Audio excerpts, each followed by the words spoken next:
In this video, you will learn how to use InDesign to create a very visual, fun photo book. Could be of your images or any free images that you can use. And you will export it as EPUB fixed layout. So you can see the differences between the fixed layout and EPUB reflowable. And I hope you look at the lecture to know the differences. That's right. Last lectures. But here you go, and this is an example of a finished one. This is the cover page. You'll put your name in here. And then we go to the next page. And this is just a simple fade-in animation. Here you will do several of them in the book. And table of contents, you want to make sure it works. It goes to every title that you have for the photo. Also, you'll be able to pull your table of contents from the app here on top, so make sure that works as well. So we're gonna go to page 2. Now it's okay for you to have pages in here. I know, right? Why? Because it is not reflowable. You notice if I reduce its size, make it bigger, it'll still remains the same. Next one again, just some fades in. So here we have a title, so you can decide where you're gonna put a title, a little caption. There's caption here too. So you will need a little bit of text, nothing crazy though. So think about the layout. It is going to be in landscape. So I just created different animations. I actually split into 3 pieces here. A little slide, you have a slideshow as well. Buttons, and you've done that before. So review, previous lessons, the one assignment 2, I think, was the interactive tools and then design to help you. So it's not meant to be tremendously difficult assignment. It is a lot about the look and feel of it.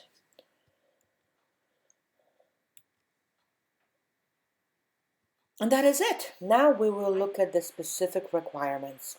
And you have the file, I think PDF I gave you.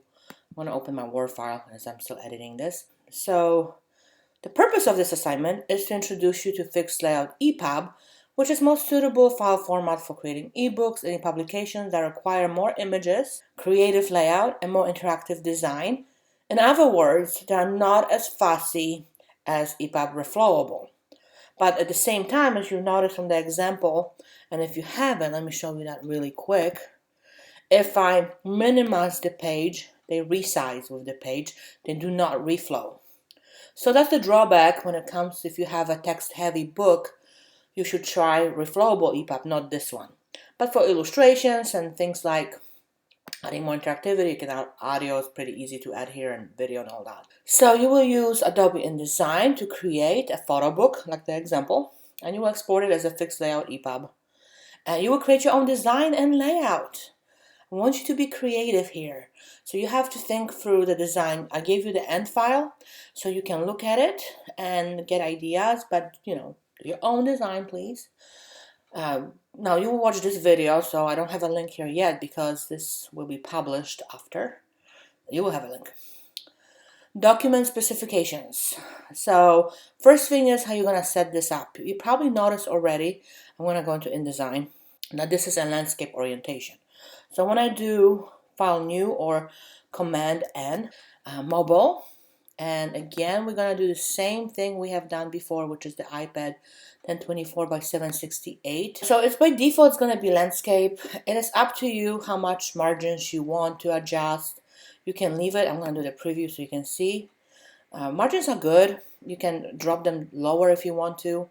I don't think I have specifications here. Now, you will need minimum 8 pages, and that doesn't include a cover page, which is this page. And one thing, you notice too here, says placeholder images and text. So before you actually design it, it's better to kind of get an idea what sizes you want of the images to be. Let me show you really quick what I mean by this. So here is that new document. Now when you first create it, if you had text placeholder checked, then it will show up here.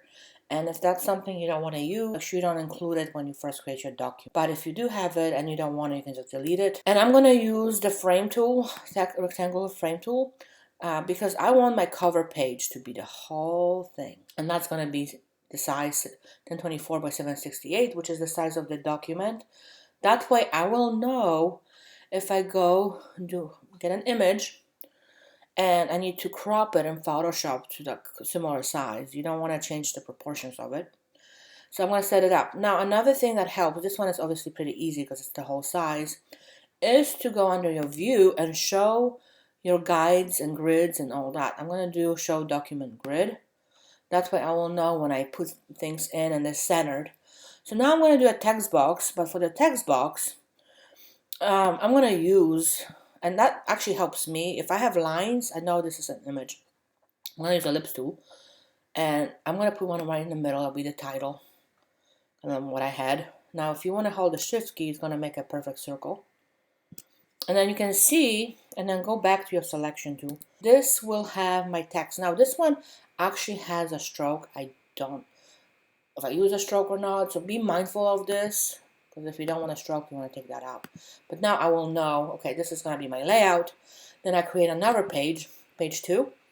And again, you have that text frame. That text frame might be useful for, let's say, half of it I want to be text. And then here we'll place an image, and I want the image to be, you can adjust it, so maybe this size, and that's about 500 by 720. And I know what to do in Photoshop, and then this text box can be adjusted too. Probably don't need as much space. Now, if this is going to be full text, or if you're doing only caption here. So that's what I want you to do before you actually go into Photoshop with your images, because you're going to have to crop them all.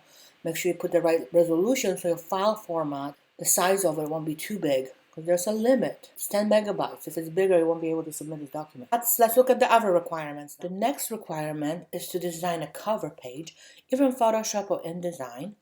And again, you know the size already of this resolution, be a JPEG. Obviously, if it's InDesign, you're just gonna stick with whatever file format you get when you generate. But if you're in Photoshop, that'd be a JPEG. And you will include your name on the cover page, and that's gonna be on page 1. So for example of this is right here. I put that in. So I actually created mine in InDesign, but if you're adding more elements into it, you can go ahead and do it in Photoshop. The title, created by, and those are not my photographs, so I gave them credit. So it's up to you. You need to have the name. Then design rules. Design is very important, especially in an image heavy file format where the layout and the images make a difference. So you have 20 points for just how it looks like. Make sure it's unique but not cluttered layout. Make sure you follow color harmony. And maybe if you haven't used Adobe color themes yet, this is awesome. Let me show you really quick. Sometimes we may have issues with color. Now let me see if I have them up here. I do. So this is back from my interactive workspace, and I told you to use this to put that in there. Color themes. We can select, if you select that and you have a color that you want to work with, any color, it will give you a harmony to use. Now you can also create a harmony. You have options of different ones. Then you have explore. That means explore means what others have created, and you can plug those in. Now don't mix them too much, because otherwise you will create a mess. So base yourself on a harmony, okay, or you create one. Now any of these can be moved. The sliders can be adjusted. And notice here, color, you can have a different dominant color if you want. So select the color from the active color. You see how it changes? Okay. And then you can add two swatches. So that means it's going to should add the whole set to your swatches to see here. See my color theme. We didn't name it. That's why it's the name, generic. And you have color rule. So notice the color rule, you have analogous right now, monochromatic, triad, complementary, compound shades, and so on. So that's a really useful tool to work with. And then you can name it, and then you can save it. And you can also put in your swatches. And next one we are going to look at, next rule, I guess here, is principles of design. So make sure you have good contrast, good alignment, balanced proximity. That's why it's so important. I think in this document, let me see, I use guides and grids. So I want to show you how it looks like. You can see that, oh yeah, I have a lot of guides as well. So you can adjust the grid system as well. So now, typographic specifications, and I kind of helped you out here. 1 to 2 typefaces, It's fine. There's no reason to have plenty. 3 only if you need it for like some kind of special reason.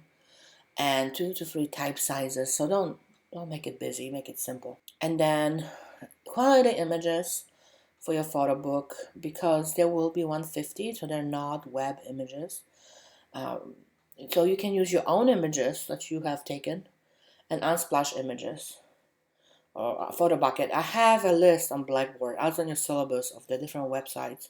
Do not use Google Images, because there might be things there that say it's free. It's not, and they're not the best. There's a lot of them are not the best, but those are the websites I personally like. There's some other ones too. Just having good images is 20 points because it's so image heavy. You will need 10 to 20 images. That depends on the size of the images as well. Keep that in mind in your final size.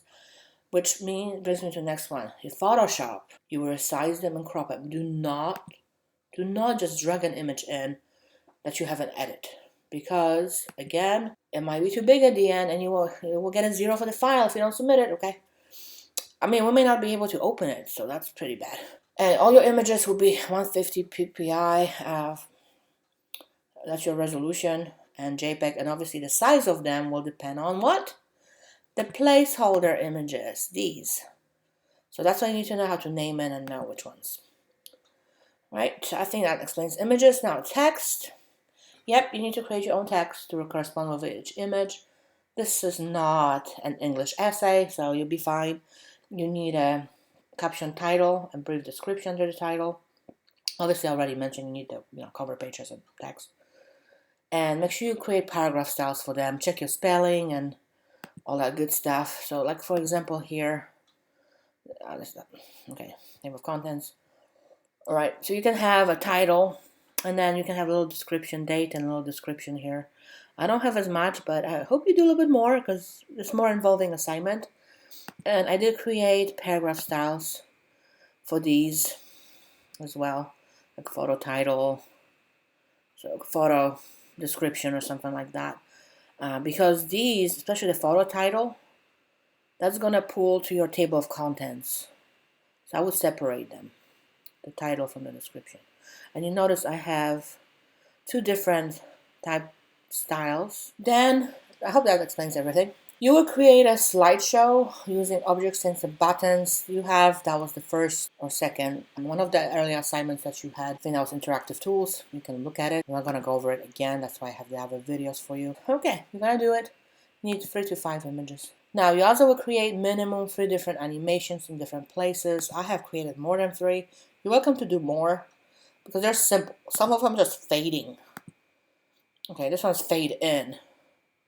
This one here has 3 images divided. That's why I did left, top. So just this has 3 animations. So just make it cool. I mean, you can animate every page.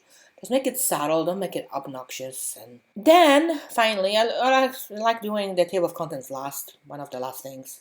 Because I have my text in place. It's creating the table of contents. And don't forget, I was going to put from your TOC title and TOC body. You're going to create those titles for it. And it's going to put from your title. Right? From your photo title. So make sure you follow the requirements. The screenshot so you know. You've done this before. Look at the previous lessons videos. Now, important, make sure that by default should be checked. Create PDF bookmarks. But, very important, because it will not be checked. You have to check it. It's make text anchor in source paragraph. Check this. If you do not check it, the table of contents will not work. Then you will save your document. I think that's still assignment 4, whatever the assignment says, and you export it as fixed layout. And then I went through here, gave you screenshots of exporting. I don't even have text here, so just look at it. You're going to rasterize the first page. You will have navigation multi-level, spread control based on the document setup. That's only general. And then conversion settings will be 150. That's why I told you to do 150 for the images. They'll be all converted to JPEG. And you will also have metadata. And then the example I put here, obviously, you are the creator, the date when you created it. Give a description. You're the publisher as well. What rights you have, like education purposes only or rights reserved. What do you want to do? Subject, anything subject important in this is comma separated. Okay. Then test it out on your iPad. Make sure everything works okay. That's right, you have those iPads to check out. Bring your ID and submit it. Now, submit only the EPUB file on Blackboard. We only want the EPUB. Make sure the size is not over 10 megabytes. I had students submitted bigger than this. When I have 48 students submitting big files on Blackboard, Blackboard crashes. So you don't be that student who crashes Blackboard and we cannot open your files. Anything has to be under 10 megabytes, and you should be able to do this. If necessary, crop or resize your images. If you have too many images, if you have 20, maybe remove some images. And here is your grading breakdown. Okay, let's see what size is my file. So I'm hoping we made it in. Yeah, boom, 9.5 megabytes, that's right. That's it. If you have any questions, Francis will be there to help you and guide you. Enjoy, have fun.